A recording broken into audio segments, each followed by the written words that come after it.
me, Jody Pizza. It must be Soccer Saturday. Strap yourselves in today, everyone, because we've got a fantastic guest and, of course, a friend of the show. Really welcoming. Can't wait to hear what's going on in all aspects of our guest's life today. Right, listen. In a week where penalties are never ending, Conte's lamenting Spurs again, the FA Cup's retaining some of its magic, and a Brazilian legend turns out for a UK pub team can only mean one thing. It's Hollywood balls.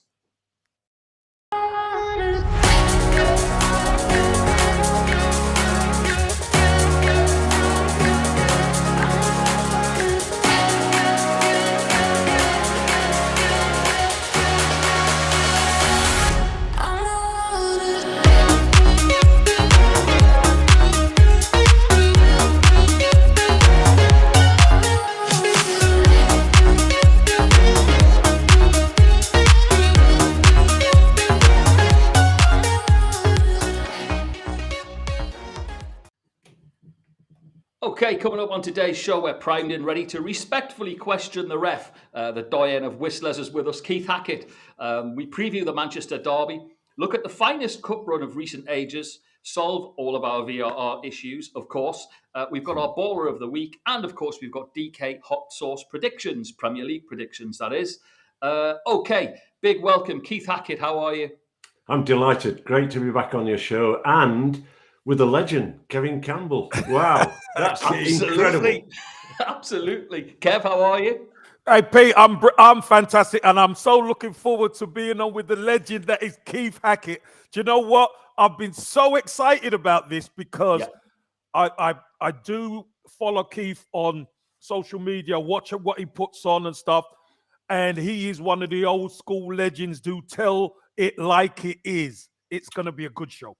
It is, and that's what we want, Kev, because at the end of the day, this show, we bring to you what people want, and everyone has an opinion about it. But I think it's amazing, Keith, to have you on because, as Kev says, telling it like it is. So, I mean, we are going to get into it, and it's pointless sitting around waiting and sitting on the fence. Let's take it from where we stand today. And Kev, feel free to jump in at any time because it's a project, it's a passion project of both of ours to talk about VAR. But Keith, where are we today, in your opinion? Where do we stand with it? Because let's just say it's not up to the billing, is it? No, I think that we're 3 years in, and in the Premier League, week in, week out, it's a disaster. I mean, let us just take last week. There were a couple of incidents. The major one was Everton at Man City have played the heart out of the players. Under the new manager, Frank Lampard, he's changing things. There's a very clear handball in the penalty area. And you say, well, first of all, my initial view is, come on, Ref Tierney, give the penalty kick. We're okay. Let's lean back and just wait for VAR to come in. And we wait and wait. And it doesn't, VAR, Chris Kavanagh doesn't come in. This is a clear penalty. It's not even, a kid in the park would give that penalty kick. Yeah. And then what happens is I sit back and I'm thinking, why? And as the former boss of the PGMOL, the referees that I manage made mistakes. And my job was to actually analyse why those mistakes were in. So what I did do, I first of all listened to a Premier League spokesperson who came out and said, they got it right. I nearly threw things at the TV. I just couldn't believe that. And then, of course, I look and I'm thinking, Kavanagh was out in Prague on the Thursday night prior to the Saturday VAR. So he's had a tough game in Europe. Yeah. He's then, you know what travel's like. It takes something out of you flying. And so he's flown from Prague into Heathrow, then one assumes Heathrow back to Manchester Friday night. Saturday, he's either gone down by train or plane or car to Stockley Park. Yeah. So this is a guy that's not had time to recover. Nobody carries his bags. Nobody passes his passport or whatever. So here's a guy who's not recovered from a game on Thursday night, being given the task of VAR. Well, so is that the full excuse? That's part of it. the reality is, the guy who's running the show at the PGMOL at the moment, I have witnessed, as other people have witnessed, the fans have witnessed, the decline in refereeing standards. There's no question. You know, I ran the line to Jack Taylor, to Clive Thomas. You know, I watched George Courtney close up, Pat Partridge. I managed Howard Webb and Mark Clattenburg. So I understand a little bit about refereeing, and I also are able to look forensically at some of the things that are happening. The referees, you know, I was an amateur, and when we decided to go with the PGMOL and professional refereeing, the idea behind that was we needed to get fitter because the players were super fit. Mm-hmm. They were covering 11,000 meters. They were covering 1,000 meters at 7 meters per second per game. All that statistics were available. And what we've got is VAR has brought in lazy refereeing. Yeah. And what they're doing is they're sitting there thinking, I'll rely on the VAR as the escape for making the error. And then the VAR is actually saying, well, the referee's got it right. And as a result of that, the whole scenario is that we're witnessing these errors that are just unacceptable.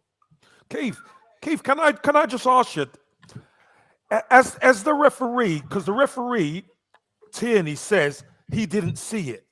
Now, can he then request to see it on the monitor without intervention of VAR?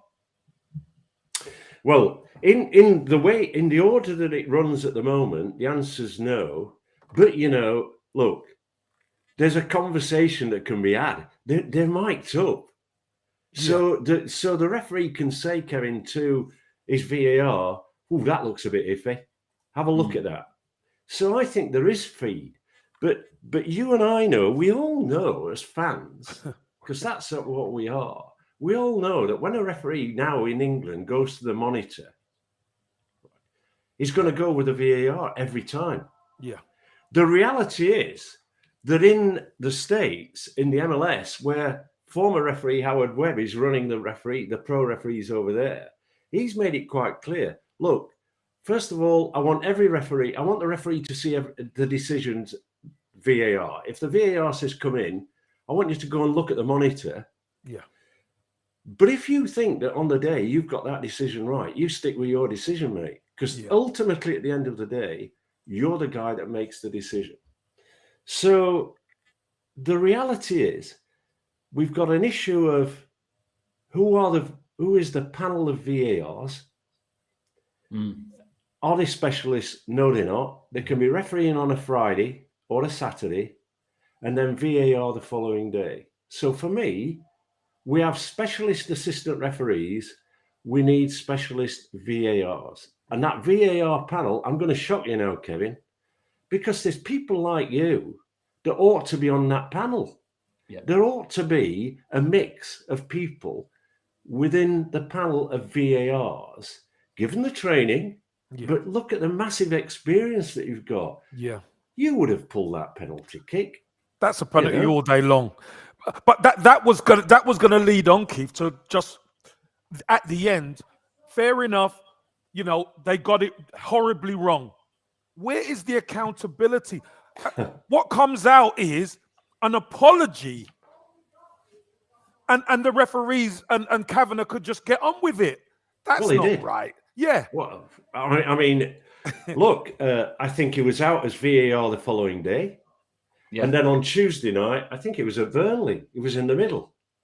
There is no accountability, Kevin. Now, in my era, just go back and, you know, there were referees who were told to sit on their hands. That's right. Because when I had my discussions with the likes of Wenger, Allardyce, Ferguson, Moyes, and Benitez and others, I said, how do you deal with players in these situations? And out of which it said, look, if we've got a player who's consistently not performing, he's in the reserves. you know. And then if he doesn't improve in the reserves, we sell him on.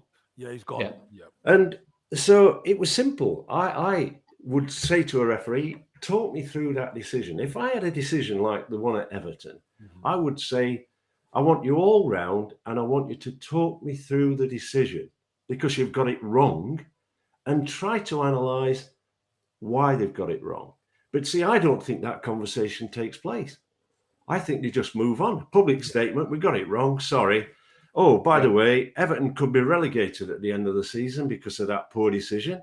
Doesn't matter. Of course it matters. Of course it does. So, you know, I mean, look, referees at the Premier League level now, Kevin, and I'm not jealous. I'm absolutely delighted that I was the guy that moved it into a professional environment. But they're now earning more than the Prime Minister. And therefore, like players, like the Prime Minister, like everybody else, they've got to be accountable. Yeah. So in my era, Andy D'Urso's one. Yeah. He never actually got over the Roy Keane in his face moment. What happened? I had him in front of me and said, look, Andy, I think you're gonna trade your sort of refereeing down at Championship Football League level. And with others, one or two, they left. Yeah. Because I said, look, I don't want you on my team. Now, I know that's brutal, but it was my head on the line. It just like Arsene Wenger's, like Sam Allardyce, or all the managers. Yeah. You've just got to say, look, deliver. And when you actually see VAR operating in other countries, reasonably efficiently, you're always going to have in football a debate that says, that's not offside, this is offside, that's a foul, that's not a foul. But ultimately, at the end of the day, I'm passionate that if you are a paid professional at the highest level, you have all week to train and to recover and be accountable, then that's what brings out top referees. Look, I had Howard Webb on, I once said to Howard Webb, you're not refereeing next week, Howard. Why? Well, I think you're milking the game a bit. I don't think you're actually applying yourself as efficiently as I want you. So go and take the dogs for a walk or whatever. Yeah. Because, card. Yeah. I mean, ultimately, I mean, that's another side of the thing, because when I took over, we were averaging 5 yellow cards. We were giving yellow cards like confetti. And I'm saying, look, the management skills that when I ran the line to former referees, they talk to players, they manage players. Yellow cards were in their pocket. They very rarely used them. Yeah. But what do we see? We see the modern referee, the average was 5. And I just said, right, I'm going to manage the guys, educate them, bring in sports psychologists to say, how can we improve the relationship between player and referee? How can we gain respect? Simple things. The player comes running up to you and says, God, that's a crap decision. Forgive the terminology. And the referee's sharp and goes back and says, well, you just missed an open goal, mate. You're as bad as me. That's what both be having a cup of tea. Keith, that's what used to happen. You are right. That used to happen all the time. I remember running up to referee. Ref, that was an absolute nightmare decision. He said, well, you better sort holding the ball up. And you think to yourself, he's right. Yeah. All right, ref, all right. You could speak to the classic I had was Gordon McQueen and Joe Jordan had joined Manchester United. And it's very early on that they've moved from Leeds to Man U.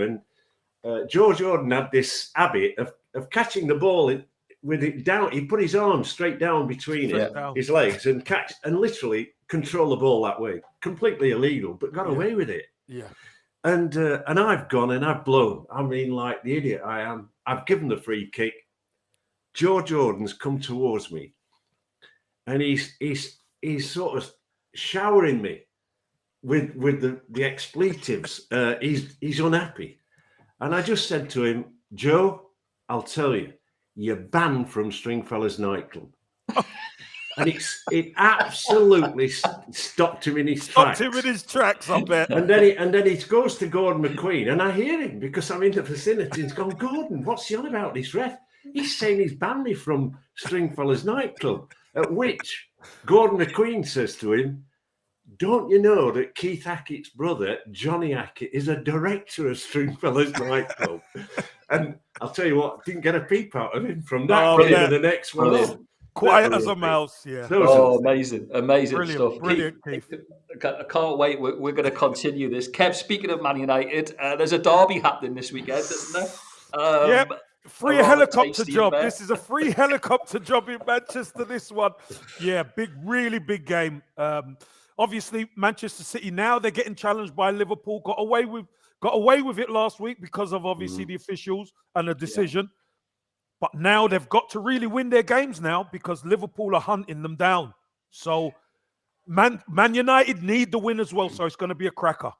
Good record as well recently at Man City. So, I was all primed with my notes today, Kev, to say to you, hardly ideal for Ralph Rangnick given the current situation. Or is it?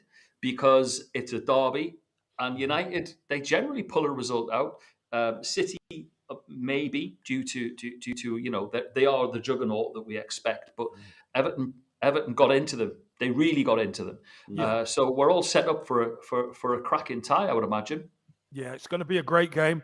Look, the key to it is, can Manchester United defend correctly? If they could defend correctly, they're going to create chances with the squad they've got. But to keep Manchester City at bay is very difficult, especially now that the challenge is on, the pressure's on.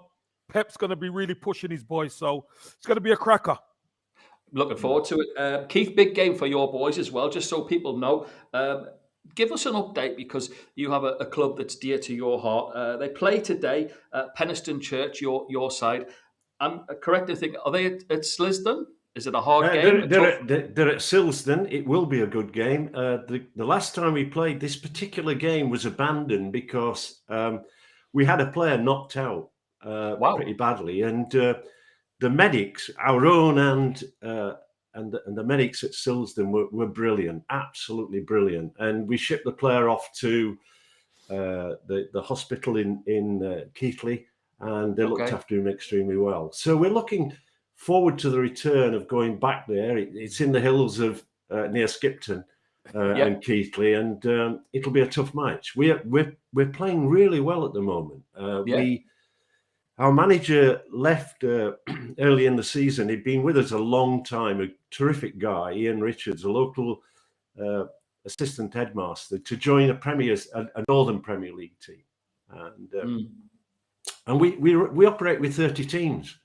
This is a village of which 30 teams, kids of all ages. We took a decision a few weeks ago, without my knowledge, as president of the club, to pay for 6 young referees or young kids to become referees. I spoke to them on Thursday night. We had a good evening session with them. There's a massive shortage of referees at grassroots level. And everybody blames the Premier League players because of surrounding referees and whatever, but this is down to referees. They could sort it very quickly, make better decisions, and you don't have players in your face. Simple as that. Again, it's a point I'm going to touch on in a bit. Kev, just coming back into the Premier League side, sadly, Chelsea being in the spotlight this week for issues, sadly, off the pitch, which obviously relate to this horrific conflict, which has nothing to do with the football. But from a football perspective, the players themselves, Kev, must be itching to get out onto the pitch today. And it's a game at Burnley where they can actually let their feet do the talking. Yeah, Pete, I think obviously the FA Cup game v Luton, which was a really good game. Yep. Roman Abramovich obviously put his statement out before that game. And, they didn't start too well because whether we like it or not, we talk about politics not being involved in sport, but it always is when it's at that level. And with what's going on with Russia and the Ukraine right now, obviously it's very serious. It's terrible what's happening. So Roman Abramovich has come out with the statement. And I think it will affect Chelsea in the long run because he was the leader, the owner, the one who really pushed that football club, invested his hard-earned money. So I think will there be a little bit of fallout? I think there could be. This is a really big test away at Burnley, but it's one that they've got the squad to deal with it and cope. But I'm not too sure if Chelsea's going to be the same, Pete, without Roman Abramovich at the helm. 19 trophies in 21. It's absolutely incredible. Yeah, he's invested, what is it, 1.5 net up to nearly 2 billion quid into. I mean, where Chelsea was and where Chelsea are now, it's chalk and cheese. We know that. He has been the catalyst for change at Chelsea Football Club. Yeah. But you know, all good things come to an end, Pete, and absolutely. Obviously this is probably a bit quicker than people would have liked, but you know, it has happened now. Time to focus. Keith, you've mentioned some wonderful names already, and I want to touch on that in a bit. But to try and we'll never wrap up VAR. But if for instance you got a call tomorrow from me, Geordie Pete Redding, and said, Keith, listen, we want you to come in, and we're just gonna take it, strip it all back. Where do we start? What would you do? What would Keith Hackett do to say, okay, look, we've got X, Y, and Z. This is where we need to start to get this on the right track. Yeah, I think that I'd obviously get rid of Mike Riley and a number of people around him, because I think that one of the things that he did was I left him in a good position with a budget of 5 million, right? That budget now is 22 million. So let's understand that this is not a lack of money that's been thrown at refereeing. This is about effective management. So there'd have to be structural changes. I mean, when I went in taking over from Philip Dunn, it needed a bit of a root and branch review, which you do in business. I made it very clear in my statement that we needed to develop a cadre of world-class referees. I think with Webb going to the World Cup and various other things that were happening, we probably had about 10 referees that could deliver games around the world pretty comfortably. I think we're down to about 3 out of the current core of referees, in truth. Succession planning is not good. They bring Jared Gillett in from Australia only because he's at university at Liverpool. And he's learning the craft. I mean, he was Australia's #1 referee and an international referee. He gave that up because he was taking a science degree or research work in Liverpool. They bring him in and you get all the guns and roses. It's brilliant. And then they don't use him. Yeah. So there's some referees that are not being used. But I'd sit in front of them and say, right, guys, whatever you do on the pitch, you are accountable for. And then with VAR, I'd close Stockley Park, Peter. I'd close it. And what I would do is I would do this. I would say, Mr. VAR, when you're operating, you're on a van in the car park or in a room in the stadium of that particular ground. Now, there's facilities available to do that. Because what I want that VAR to do is walk around that pitch on Saturday afternoon and have a discussion with the referee, go in and do his job off the field, referee does it on, and then 30 minutes after the game or before that, they get together after the match, they discuss what's gone off. And when the manager comes in, as I put in place, I made the arrangement that managers could go into the referee's dressing room 30 minutes after the game to have a discussion, to clarify. So VAR at the moment, the referees, when that happens at the moment, the referee's saying, well, it's the VAR, mate. Is him at Stockley Park, So and there's no conversation to be had. It's a hot potato. They're throwing it around. So I think that there would be a complete restructure of the organisation. Some referees would go immediately. I'll be honest. Some would be recruited in. And I would be suggesting at this moment in time, because of the gap in terms of performance levels, with so many referees not adequate to be able to referee at Premier League referee consistently at a high standard, I would be saying, right, I'm going to bring this referee in from this country. I'd be bringing in, like players coming from overseas to play in the Premier League. I wouldn't hesitate to recommend to the Premier League, we're going to import some referees from Europe. Keith, you've just read one of our viewers' minds, because Ty was just asking that. What about diversity among Premier League referees? And it's a great question. Well, I mean, I think that, I think that's another issue as well. Yeah. What I think you want is a reflection of the game. But the other aspect is, I would be saying to the Premier League, I want some investment.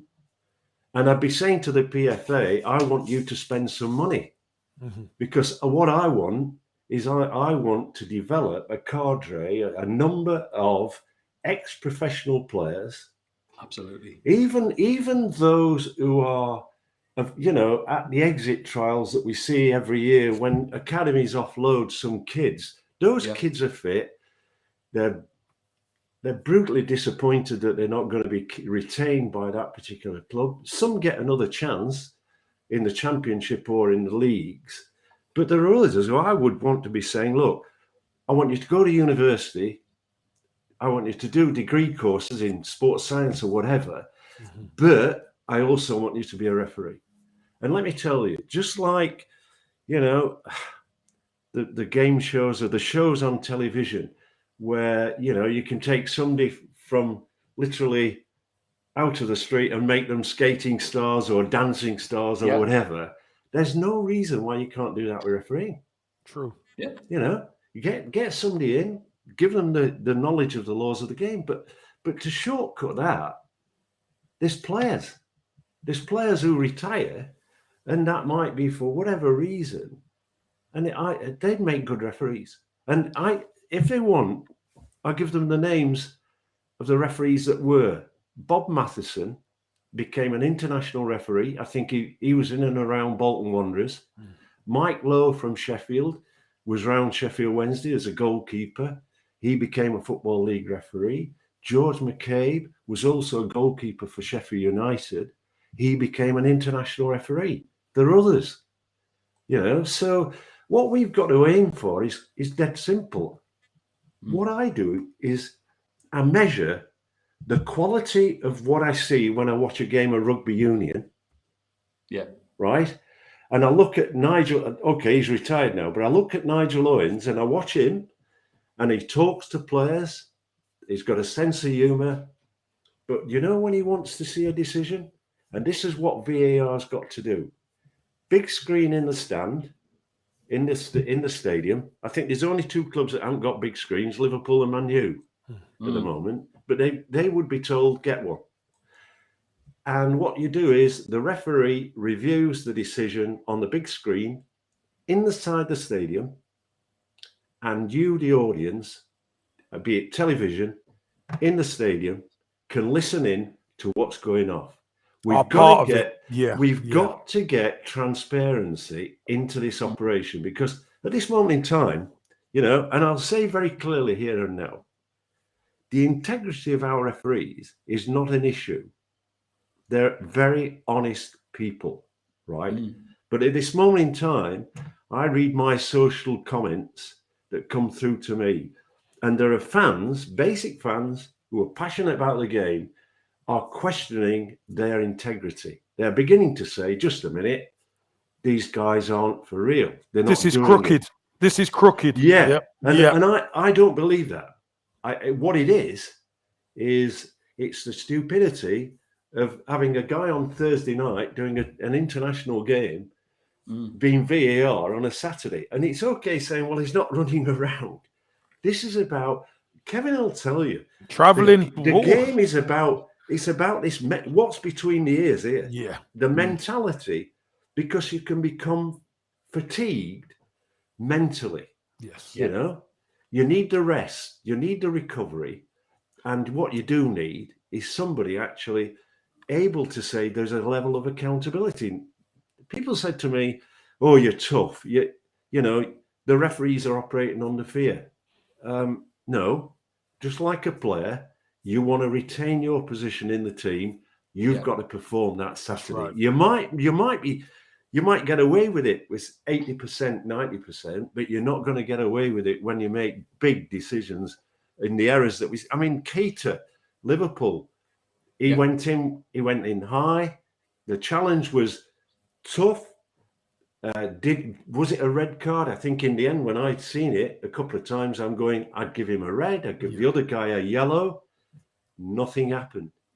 Can I ask you, Keith, though, no one wants to question the integrity of the referees, as always, but can I ask you, and I'm referring, as it happens, to the Newcastle game, where there was a red card in the Brentford match, and whether it wasn't meant, I think it was just an unfortunate error, but under today's rules, it was a red card. Now, Mike Dean's reaction to being told to go and look at the monitor was one of sort of, that's what he did. Yeah. As though, why are you sending me to and once he got over there, but I thought that out of that whole episode, the whole sorry episode of us waiting because we knew then it was going to be a red card, his reaction was really poor to being told to go and look at that. Yeah. And what makes it really doubly difficult for me as his former boss is that I put in a sports psychologist, Professor Craig Mahoney, who's now a chancellor of a university, and to work with referees on body language, because communication is about 5% of how you communicate with people. Body language is a high percentage, 55%, and therefore, I keep constantly saying to referees, I said it on Thursday night, this game of football is simple. It's about players. It's not about referees. Mm-hmm. But what are we seeing week in, week out? Why am I kept so busy? Because I'm answering questions about refereeing decisions and refereeing performances. And when I see referees running around the field like Mike Dean, who, by the way, his distance from fouls now is getting greater. He's 54. Yeah. He shouldn't be on the league. Look, I'm that brutal. At 54, this is not the area of operation for a referee in the Premier League. So what you want is younger guys, mature people, well-trained and fit, and an understanding of the game and understanding of the players, and in a way, there's a mix of players on a football field, and sometimes the guy is unhappy. If he's unhappy, stay out of his face. Get away from him. Leave him to get, and have a word with the captain and say, hey, I think your number 9's a bit unhappy with me. Have a word. You just can't, have a word with him. Yeah. It's common sense. And at this moment in time, we're not seeing it. And these guys are taking the salary that's greater than the Prime Minister of this country. And I don't care if people want to compare that with players and, it's a lot less than players. I don't want it. Players entertain. Referees do a job, right, and have to do it efficiently. Mm-hmm. And at this moment in time, it's not. You asked a question earlier. There's half a dozen referees that would never have seen the Premier League when I was around because they're not good enough. Mm-hmm. They're not fit enough. They're not good enough. Keith, I've got to say, fantastic. And I know, Kev, what's going to happen after this show. Dad's going to be on to me going, how long have I been saying ex-players, fit people? Listen, I've got some Evertonians who are watching this who I said, we've got Keith Hackett. Oh, I've got to watch it. So if they've got the link, they're watching it, Keith. I mean, it's a breath of fresh air to hear what you're saying. It really is. It's got to change, Kevin, hasn't it? It's got to change because we're in a worse position now with refereeing than we were a few years ago. There's always going to be criticisms of referee. That's life. We're the decision makers. We're the policemen. Not everybody likes policemen. Yeah. But I say to referees, if you get stopped at 32 miles an hour, you're going to be unhappy with that policeman in a 30 mile an hour. You've broke the law. But at 32, forget it. 35, to 40 is a different kettle of fish. Yeah. And I see a lack of referees communicating, saying to a player, look, calm down a bit, or I'm getting out of your face, move on. I want an improvement. You know, it's not about the next time you're going to get a card.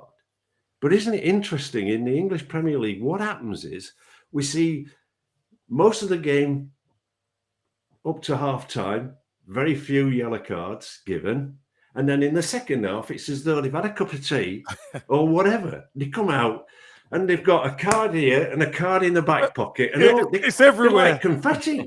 Yeah. You know, and you suddenly say, look, the game has a temperature. It's like a boiling kettle. Let me liken it to a boiling kettle. What you don't want as a referee is to start over bubbling and creating steam. Sure. But it is getting there where the game becomes a greater, more passionate game, that you make tolerances and allowances for what's happening. To let the game flow. You get it to flow, you know, and therefore your foul count as a referee should be less than 20 in a match, in truth, because part of your role as a referee is talking to players, not necessarily warning them, just having a run alongside and say, calm down a bit, you know, or running alongside and say, look, I've played an advantage there. Was the pain hard? And the player will tell you straight away, get hold of him, ref. He can't get away with that. And you know then you can't play an advantage around that situation. So players send you messages, you know, and captains are generally responsible people on the field of play. Referees, whoever's listening in, use them, because they are the conduit between the rest of the players, you know, and they will get a message across. Simple as that. But we make it complicated. Brilliant stuff.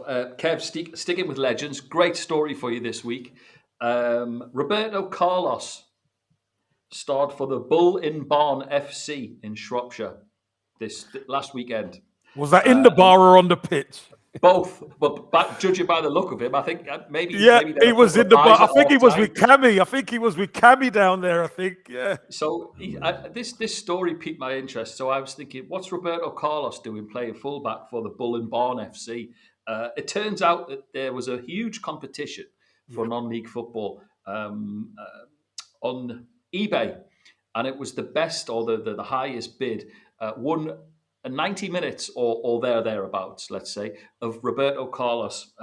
He came on, I think he played 20 minutes. He scored a penalty, but they lost 4-3. He gave a post-match interview, Kev, and he said he liked the vibe of the area. It reminded him of where he grew up.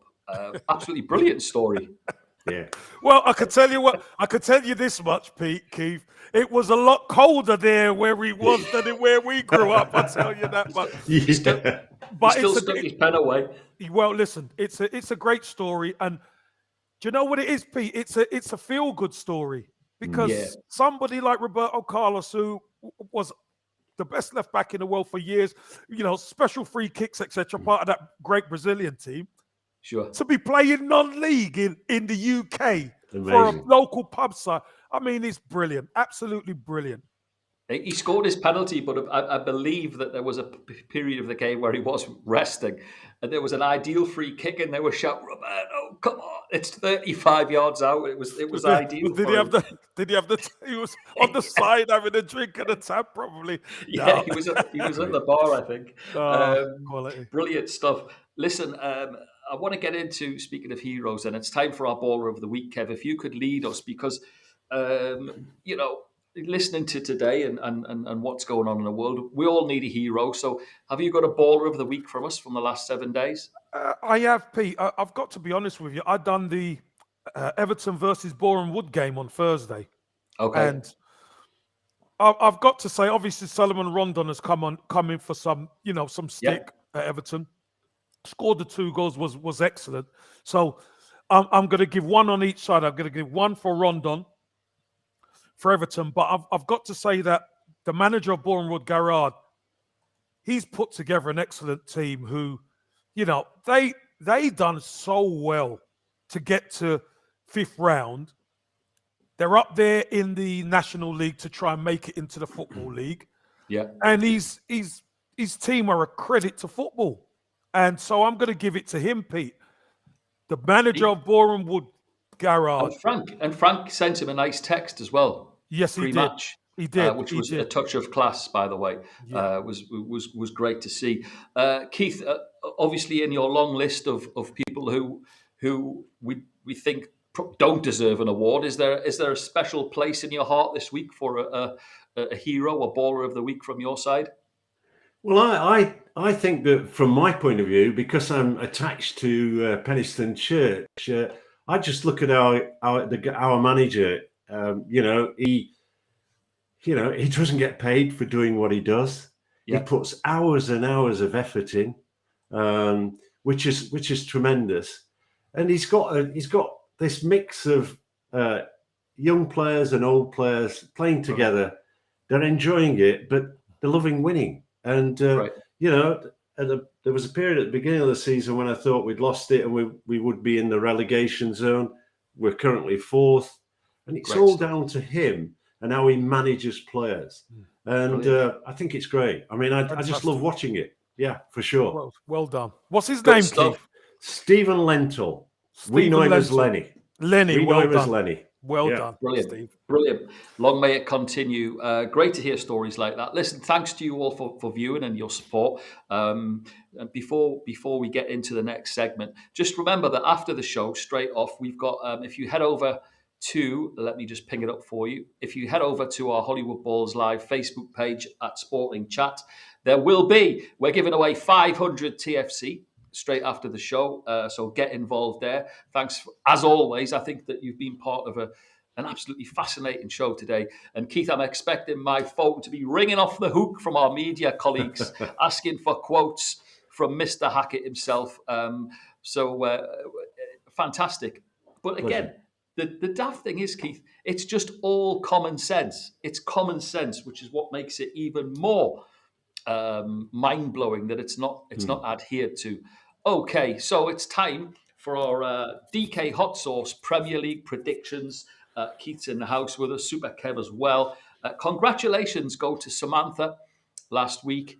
Kev, I don't know if you picked up on it, but there was a spat. Now, you know that we've got this husband and wife husband and wife duo, the dynamic duo. Yeah. Now, it was double trouble last weekend because obviously in their household, Mr. Sheps is Chelsea and Mrs. Sheps is Liverpool. So take that into the equation that we had the old cup final last week, the old penalty marathon, and she put her scores up as always.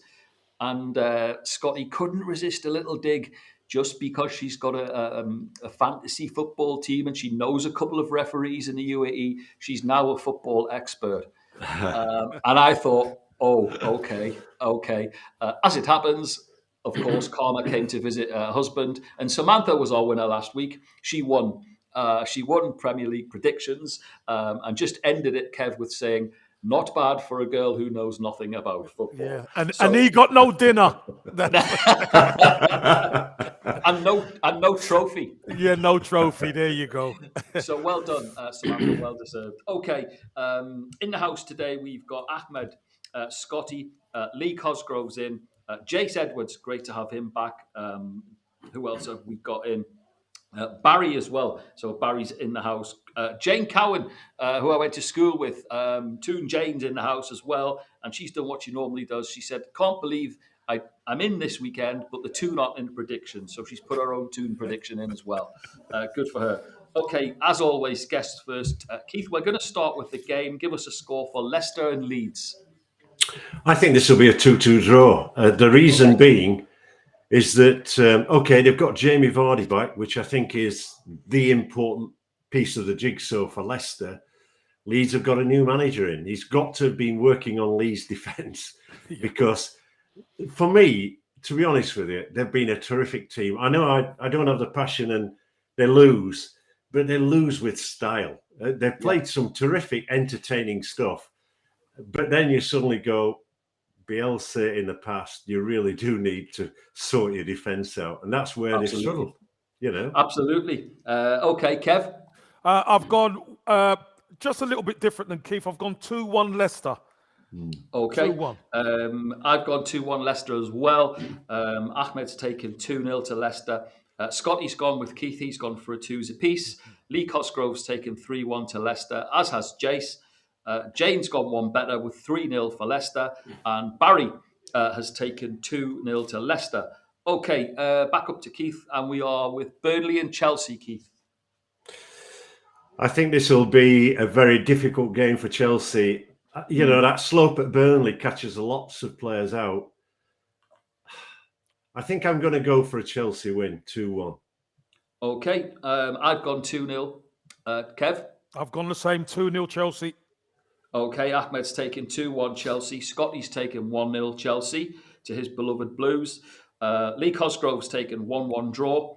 Jace has taken 2-0 to Chelsea, as has Jane Cowan, as has Barry. Okay, back up to Keith, and we've got Liverpool West Ham, Keith.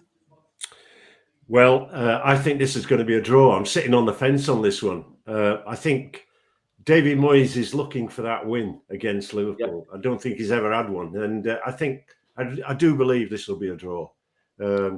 West Ham are playing really well. Liverpool are just on fire. So I think this will be a terrific match to watch. Good stuff. Looking forward to that. What's the score? What's the score, Keith? Keith? Yeah, what's your score prediction? 2-2. 2-2. Yeah. Kev, what have you got for us? I've gone 3-1 to Liverpool. I think Liverpool. Both teams need to win this game. A draw's no good. Correct. I just think Liverpool are just going to shade this, especially after West Ham beat them down there. Yeah. You know, earlier on in the season. So I'm going to go 3-1 Liverpool. Okay, I've gone for 3 to Liverpool, 3-0.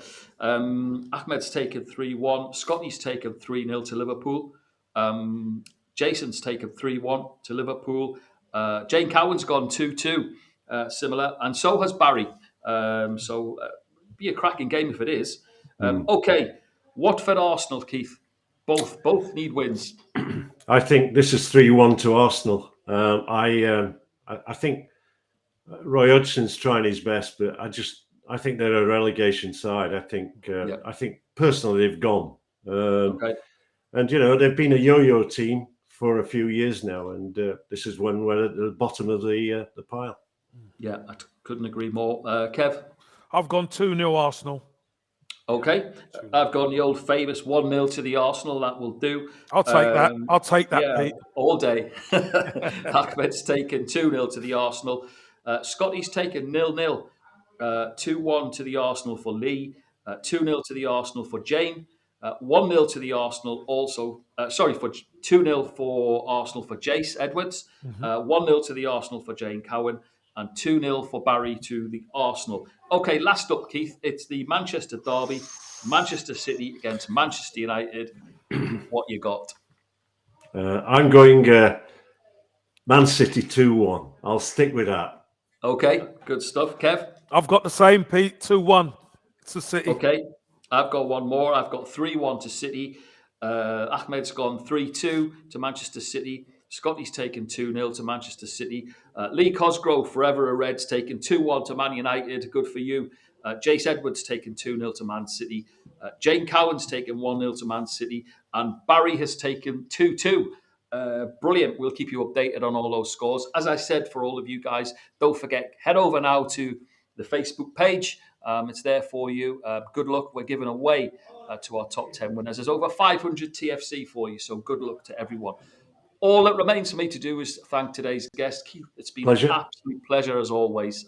So fascinating. We could possibly fill another 3 shows Easy. with us talking about it. Easy. Great being with Kevin. And listen, Keith, we've got to do this again. Definitely got to do this again. Great being with you, Kevin. You take care, Keith. Thanks. Lovely. Kev, we'll see you soon. No doubt we'll be WhatsApping over the games at the weekend.